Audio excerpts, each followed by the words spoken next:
الحمد لله نحمده ونستعينه ونستغفره ونعوذ بالله من شرور أنفسنا ومن سيئات أعمالنا من يهده الله فلا مضل له ومن يضلل فلا هادي له وأشهد أن لا إله إلا الله وحده لا شريك له وأشهد أن محمدا عبده ورسوله يا أيها الذين آمنوا اتقوا الله حق تقاته ولا تموتن إلا وأنتم مسلمون يا أيها الناس اتقوا ربكم الذي خلقكم من نفس واحدة وخلق منها زوجها وبث منهما رجالا كثيرا ونساء واتقوا الله الذي تساءلون به والأرحام إن الله كان عليكم رقيبا يا أيها الذين آمنوا اتقوا الله وقولوا قولا سديدا يصلح لكم أعمالكم ويغفر لكم ذنوبكم ومن يطع الله ورسوله فقد فاز فوزا عظيما أما بعد فإن خير الحديث كتاب الله وخير الهدي هدي محمد صلى الله عليه وسلم وشر الأمور محدثاتها وكل محدثة بدعة وكل بدعة ضلالة وكل ضلالة في النار فأعوذ بالله من الشيطان الرجيم بسم الله الرحمن الرحيم قاف والقرآن المجيد بل عجبوا أن جاءهم منذر منهم فقال الكافرون هذا شيء عجيب أإذا متنا وكنا ترابا ذلك رجع بعيد قد علمنا ما تنقص الأرض منهم وعندنا كتاب حفيظ بل كذبوا بالحق لما جاءهم فهم في أمر مريج أفلم ينظروا إلى السماء فوقهم كيف بنيناها وزيناها وما لها من فروج والأرض مددناها وألقينا فيها رواسي وأنبتنا فيها من كل زوج بهيج تبصرة وذكرى لكل عبد منيب.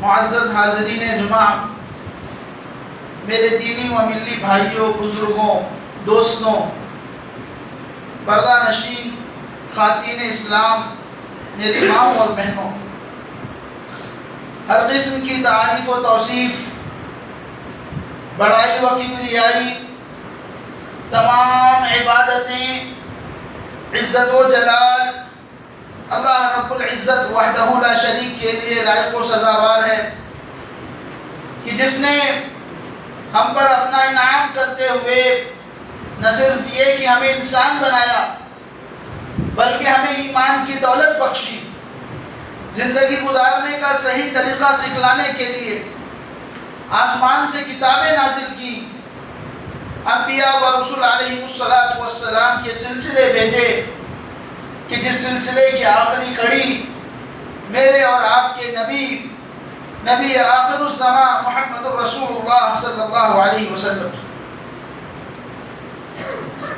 حضرات، رمضان کا مبارک مہینہ چند دنوں میں شروع ہونے والا ہے. ہر وہ آدمی جو اس مہینے میں زیادہ سے زیادہ مال کمانا چاہتا ہے وہ اس کی تیاری میں لگ چکا ہے. کپڑے کا کاروبار کرنے والا کپڑے جمع کر رہا ہوگا، کھانے کا کاروبار کرنے والا اس کی تیاریوں میں لگا ہوگا، اور تمام قسم کے لوگ جیسی جیسی ضرورت ہوگی، جیسا جیسا ان کو مال کمانے کی جو حاجتیں ہوں گی ان کو پورا کرنے کی کوششوں میں لگے ہوں گے. ایک مومن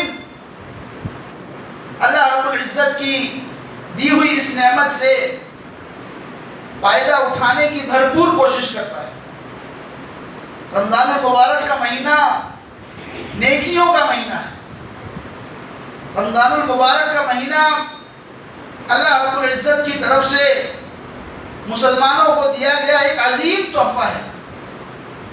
ہر نیک شخص کے لیے، ہر گنہگار شخص کے لیے ہر امیر کے لیے، ہر غریب کے لیے، ہر مرد کے لیے، ہر عورت کے لیے، ہر مسلمان کے لیے اس مہینے میں بے پناہ برکتیں ہیں، بے پناہ اللہ کی رحمتیں ہیں۔ اللہ کے نبی صلی اللہ علیہ وسلم نے اس شخص پر لعنت بھیجی کہ جس کو رمضان کا مہینہ میسر آ جائے اور وہ اپنی مغفرت نہ کروا لے۔ اتنا عظیم مہینہ، اللہ کی رحمتوں کا ایسا بڑا مہینہ ہم تک پہنچے اور ہم اس سے فائدہ نہ اٹھائیں، ہم اپنی اس مہینے میں مغفرت نہ کروا لیں، جنت میں داخل ہونے والوں میں اپنا نام نہ لکھوا لیں، تو ہم سے بڑا بدنصیب کوئی نہ ہوگا، ہم سے بڑا نقصان اٹھانے والا کوئی نہ ہوگا۔ حضرات، میں جس چیز کی طرف اشارہ کرنا چاہ رہا ہوں، میں آج کے خطبے میں جو پیغام آپ حضرات کے سامنے رکھنا چاہ رہا ہوں، سب سے پہلے اس کی ضرورت مجھ کو ہے، پھر ہم تمام کو ہے۔ ایک چیز جو ہم اپنے معاشرے میں، مسلم معاشرے میں گم پاتے ہیں، وہ چیز ہے عبادت کا شوق۔ عبادت پائی جاتی ہے، ہم اللہ کی عبادتیں کر رہے ہیں، مسجدیں آباد ہیں، مدرسے آباد ہیں، اللہ کا کلام قرآن مجید پڑھا جا رہا ہے، یاد کیا جا رہا ہے، روزے رکھے جا رہے ہیں، حج اور عمرہ ہو رہا ہے، لیکن اس میں سے شوق غائب ہے۔ اللہ سے ملاقات کا شوق، اللہ کی جنت کو پانے کا شوق، اللہ کے حضور حاضر ہونے کا شوق، یہ شوق ہم میں سے ختم ہو گیا ہے۔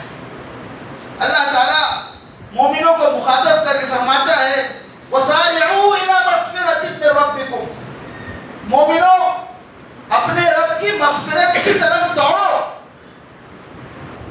اپنے دل میں عبادتوں کا شوق پیدا کرو۔ یہ عبادتوں کا شوق اللہ سے ملاقات کا شوق ہے۔ نماز کے آنے سے پہلے نماز کا انتظار ہونا، رمضان کے آنے سے پہلے رمضان کا انتظار ہونا۔ سلف کے بارے میں علماء نقل کرتے ہیں کہ 6 مہینہ پہلے سے وہ رمضان کی آمد کے لیے دعا کیا کرتے تھے۔ رمضان آنے میں 6 مہینے باقی ہیں، لیکن وہ اللہ سے دعا کیا کرتے تھے کہ اللہ ہم کو اس رمضان تک پہنچا دینا تاکہ ہم اس کی برکتوں سے فائدہ اٹھا سکیں۔ ان کی نظروں میں اس شوق کی اہمیت تھی، اللہ کے حضور حاضر ہونے کی اہمیت تھی۔ میں اسی شوق کے بارے میں کچھ چیزیں آپ حضرات کے سامنے رکھنا چاہتا ہوں۔ اللہ رب العزت نے قرآن میں حضرت موسیٰ علیہ السلام کا واقعہ بیان کیا کہ اللہ رب العزت نے موسیٰ علیہ السلام کو کوہ طور پر بلایا تھا اپنی ہم کلامی کا شرف بخشنے کے لیے، موسیٰ علیہ السلام سے کچھ باتیں کرنے کے لیے، موسیٰ علیہ السلام کو کچھ احکامات دینے کے لیے اللہ نے موسیٰ علیہ السلام کو کوہ طور پر بلایا تھا۔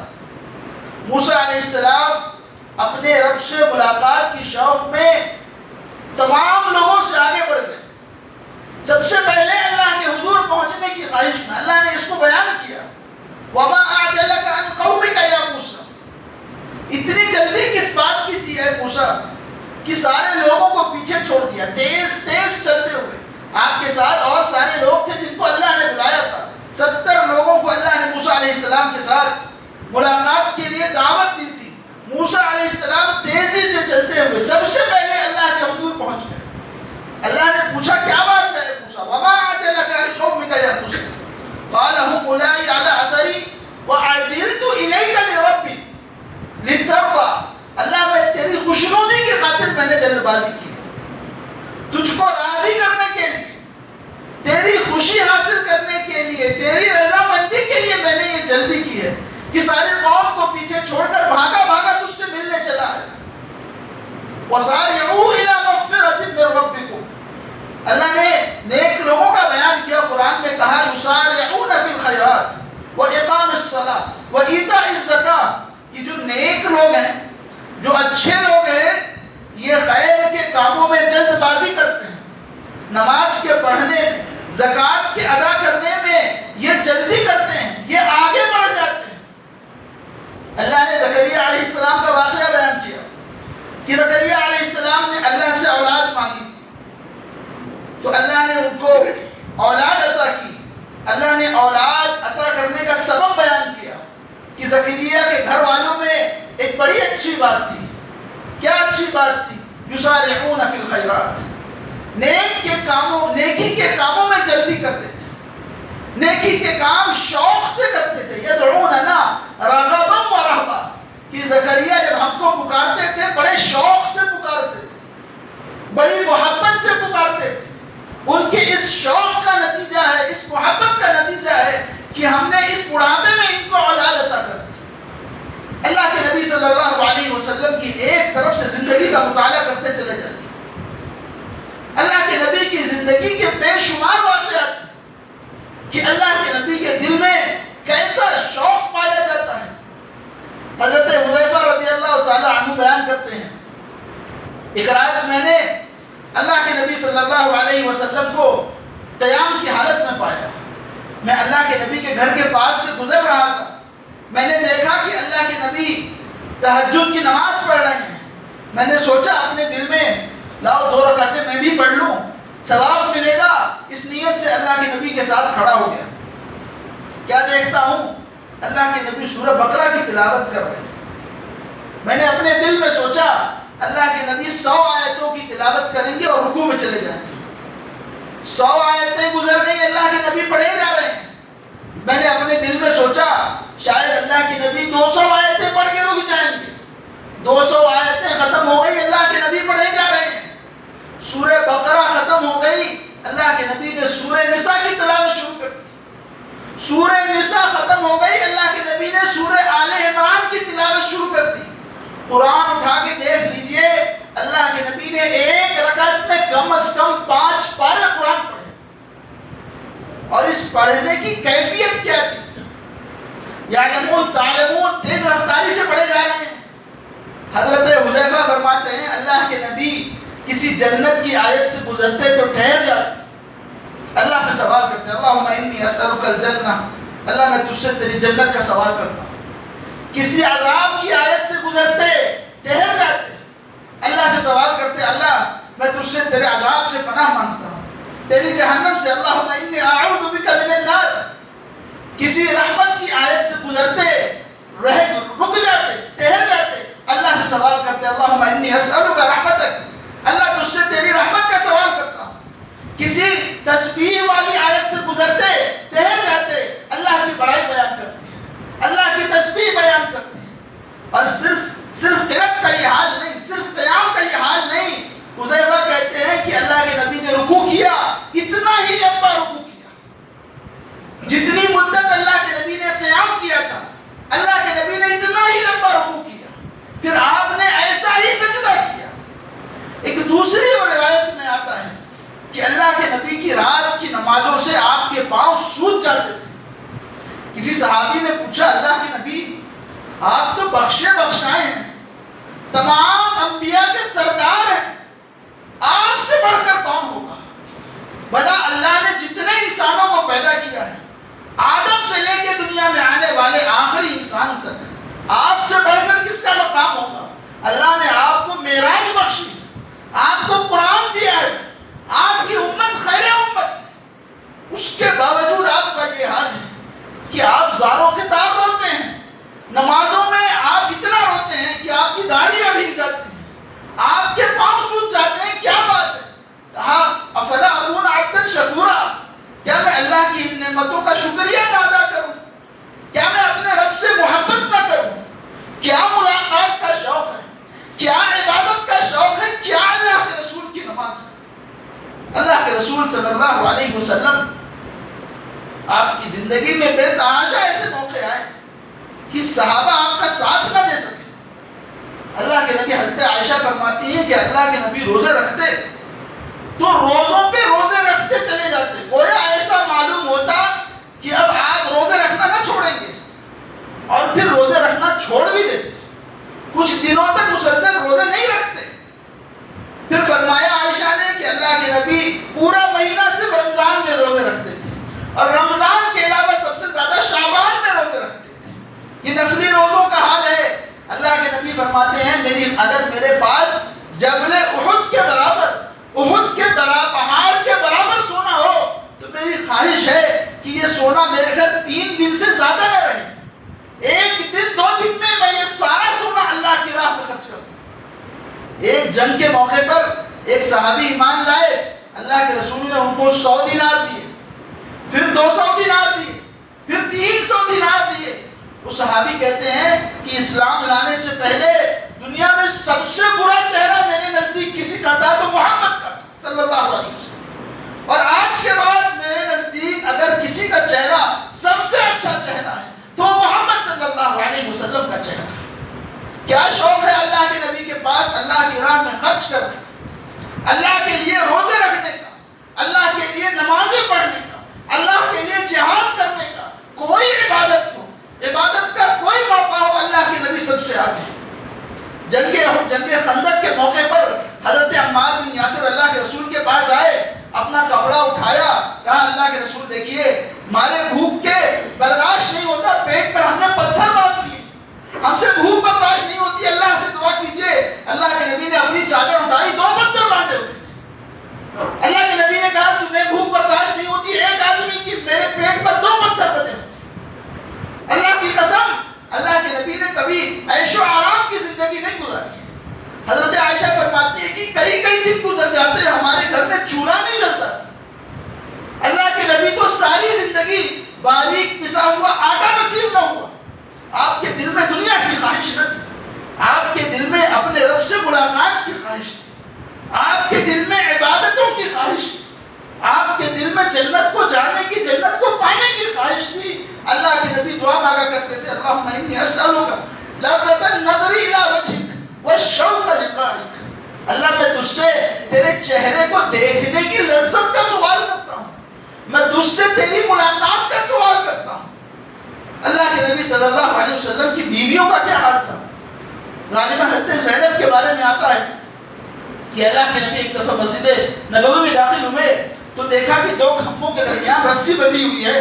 پوچھا یہ کیا چیز ہے؟ کہا آپ کی بیوی جویریہ یا زینب، میں نام بول رہا ہوں، وہ راتوں میں اتنی لمبی نمازیں پڑھتی ہیں کہ جب نمازیں پڑھتے پڑھتے تھک جاتی ہیں، یہ گمان ہوتا ہے کہ اب گر جائیں گی تو اس رسی کا سہارا لے لیتی ہیں، اس رسی کو پکڑ کے ٹھہر جاتی ہیں کہ تھوڑی دیر سستا لیں، تھوڑا کچھ آرام کر لیں۔ حضرت ابو بکر رضی اللہ تعالیٰ عنہ، اللہ آپ کے درجات کو بلند کرے۔ کیسا احسان ہے آپ کا اس امت پر، کیسا مقام ہے آپ کا۔ اللہ کے رسول صلی اللہ علیہ وسلم ایک مجلس میں بیٹھے ہیں، آپ نے پوچھا بتاؤ لوگوں آج روزے سے کون ہے؟ ابو بکر نے کہا میں اللہ کے رسول۔ اللہ کے رسول نے پھر پوچھا لوگوں بتاؤ آج صدقہ کس نے کیا ہے؟ ابو بکر نے کہا میں نے کیا ہے اللہ کے رسول۔ اللہ کے رسول نے پھر پوچھا اچھا لوگوں بتاؤ کسی بیمار کا حال کس نے پوچھا ہے آج؟ ابو بکر نے کہا اللہ کے رسول میں نے پوچھا۔ اللہ کے رسول نے پوچھا بتاؤ کسی جنازے کے پیچھے کون چلا ہے؟ ابو بکر نے کہا میں چلا ہوں اللہ کے رسول۔ اللہ کے رسول نے فرمایا کوئی جنتی شخص سے ملنا چاہتا ہوں ابو بکر سے ملتا۔ ابو بکر کو یوں ہی یہ مقام نہیں ملا۔ اللہ کے رسول صلی اللہ علیہ وسلم ایک مجلس میں فرما رہے ہیں کہ جنت میں روزے داروں کا ایک دروازہ ہوگا، نماز پڑھنے والوں کا ایک دروازہ ہوگا، اللہ کی راہ میں خرچ کرنے والوں کا ایک دروازہ ہوگا، اللہ کی راہ میں جہاد کرنے والوں کا ایک دروازہ ہوگا۔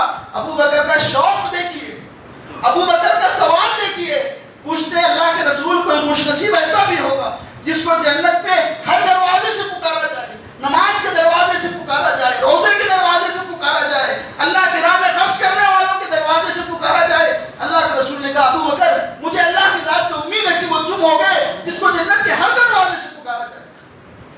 کیسا شوق ہے اللہ کی راہ میں بڑھ چڑھ کے خرچ کرنے کا، کیسی زندگی گزاری ابو بکر نے۔ اللہ کے رسول صلی اللہ علیہ وسلم ایک بار ابو بکر اور عمر میں کچھ ناراضگی ہو گئی، لوگوں نے ابو بکر کو کچھ کہہ دیا۔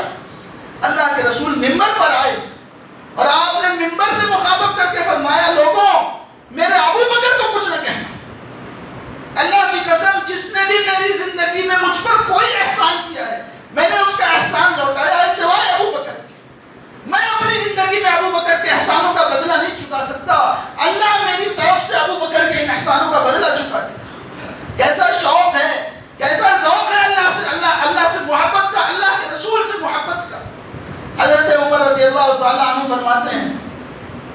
ایک دفعہ اللہ کے رسول نے ہم سے اللہ کی راہ میں خرچ کرنے کے لیے کہا، جنگ کا موقع تھا، پیسوں کی ضرورت تھی، اللہ کے رسول نے ہم سے کہا کہ جاؤ اور اپنے گھروں سے مال لا کے اس بیت المال میں جمع کر دو۔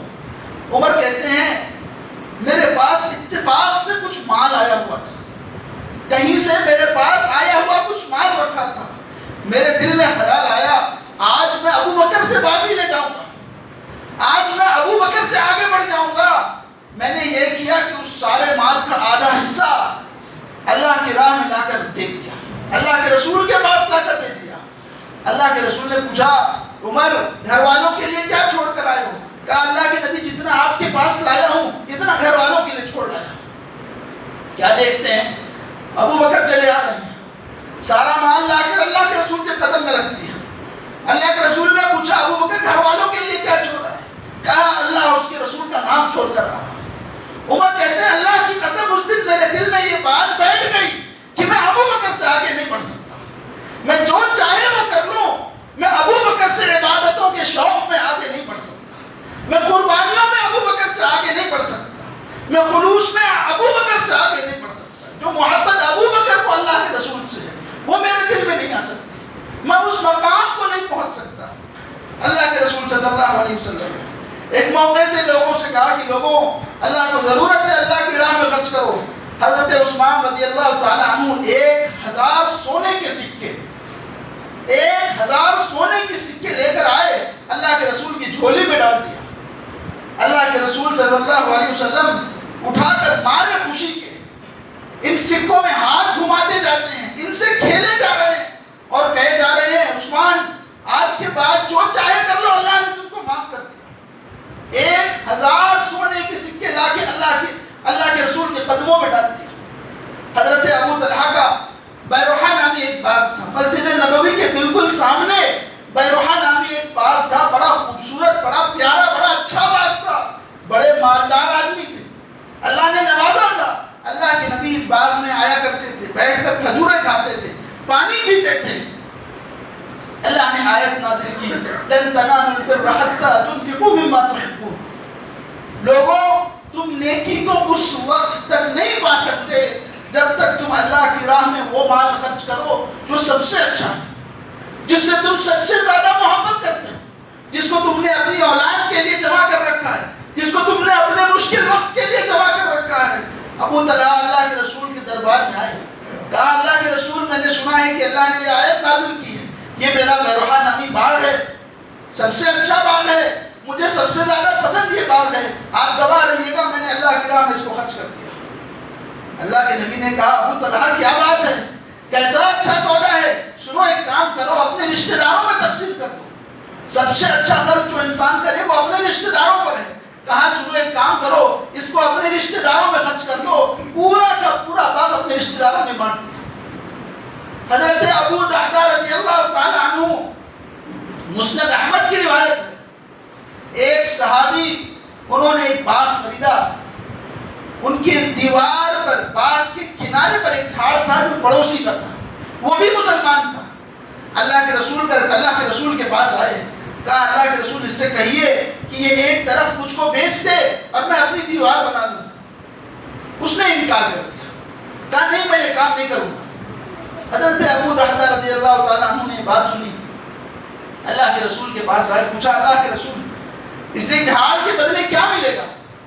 کہا اللہ کی جنت ملے گی۔ اس آدمی کے پاس گئے، اس سے کہا سنو اس ایک جھاڑ کے بدلے میں تم کو میرا پورا باغ دیتا ہوں، اس ایک جھاڑ کے بدلے میں تم کو میرا پورا باغ دیتا ہوں۔ اس آدمی نے کہا اس سے اچھی بات کیا ہوگی، لاؤ تمہارا باغ تو لو یہ جھاڑ لے لو۔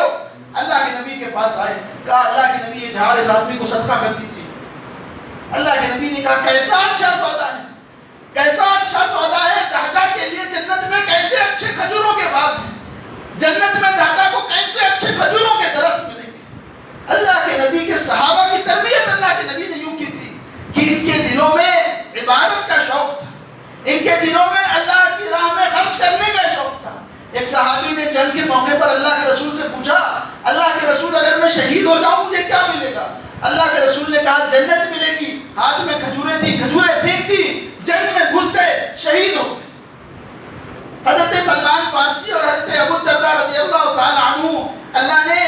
دونوں کو اللہ کے رسول نے ان دونوں کو بھائی بنا دیا تھا۔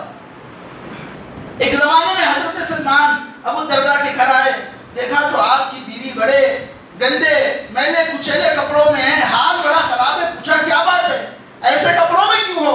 کہا کہ آپ کے بھائی ابو الدرداء کو کوئی چیز، کسی چیز میں کوئی چاہت، کوئی رغبت نہیں رہ گئی، ساری رات نماز پڑھتے ہیں، سارا دن روزہ رکھتے ہیں، ہمارا کوئی حال نہیں پوچھتے۔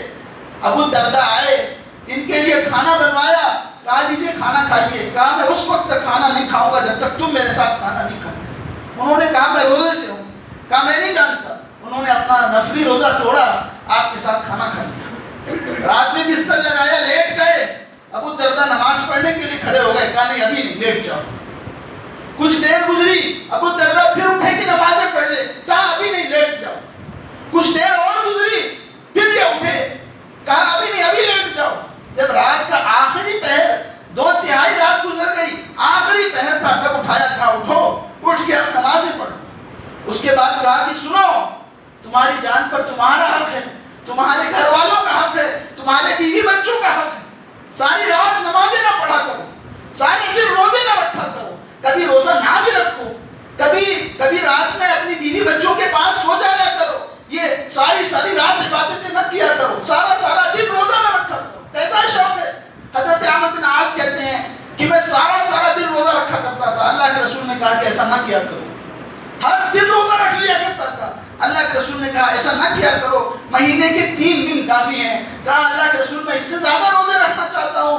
کہا ایک دن روزہ رکھ لیا کرو، ایک دن روزہ چھوڑ دیا کرو۔ ایسے بے شمار واقعات ہیں کہ صحابہ کے پاس ان نمازوں کی اور ان روزوں کی اور ان زکوٰۃ کی، اللہ کی راہ میں خرچ کرنے کی، اللہ کی راہ میں جہاد کرنے کی، بڑھ کر نیکی کے کاموں کو کرنے کا کیا شوق پایا جاتا تھا۔ رمضان کا مہینہ آ رہا ہے، ہم میں سے ہر ایک غفلت میں ہے، مجھ سے سب سے پہلے، اور پھر ہم سب سے غلطیاں ہوتی ہیں، ہم سب غفلت کا شکار ہوتے ہیں، سستی ہو جاتی ہے، ہمارا کاروبار ہمیں روک لیتا ہے، ہمارے بچے ہمیں روک لیتے ہیں، ہمارے گھر والوں کی محبت ہمیں روک لیتی ہے، ہماری کوئی مجبوری ہمیں روک لیتی ہے۔ ضرورت ہے کہ ہم سمجھیں کہ ہمارے لیے اہم کیا ہے، ضرورت ہے کہ ہم سمجھیں کہ اللہ نے ہمیں پیدا کیوں کیا ہے۔ اللہ کی ہر مخلوق اپنا فریضہ انجام دے رہی ہے سوائے انسانوں کے، چاہے جانور ہو، چاہے پرندہ ہو، چاہے ندی، پہاڑ اور آسمان اور سورج اور چاند اور ستارے ہوں، ہر ایک اللہ کی اطاعت کر رہا ہے سوائے انسانوں کے۔ اللہ نے فرمایا وَمَا خَلَقْتُ الْجِنَّ وَالْإِنسَ إِلَّا لِيَعْبُدُونِ، ہم نے انسانوں اور جنوں کو صرف اپنی عبادت کے لیے پیدا کیا۔ ہمارے پیدا کیے جانے کا مقصد اللہ کی رضا ہے، اللہ کی خوشنودی ہے، اللہ کی جنت کو پا لینا ہے۔ رمضان کا مہینہ سامنے ہے، عبادتوں کا، برکتوں کا، رحمتوں کا مہینہ سامنے ہے۔ ہم سب پر لازم ہے کہ اس مہینے سے بھرپور فائدہ اٹھائیں، اپنے دل میں عبادتوں کا شوق پیدا کریں اور اس شوق کے مارے خوب عبادتیں کریں، خوب محنت کریں اور اللہ کی اس رحمت کو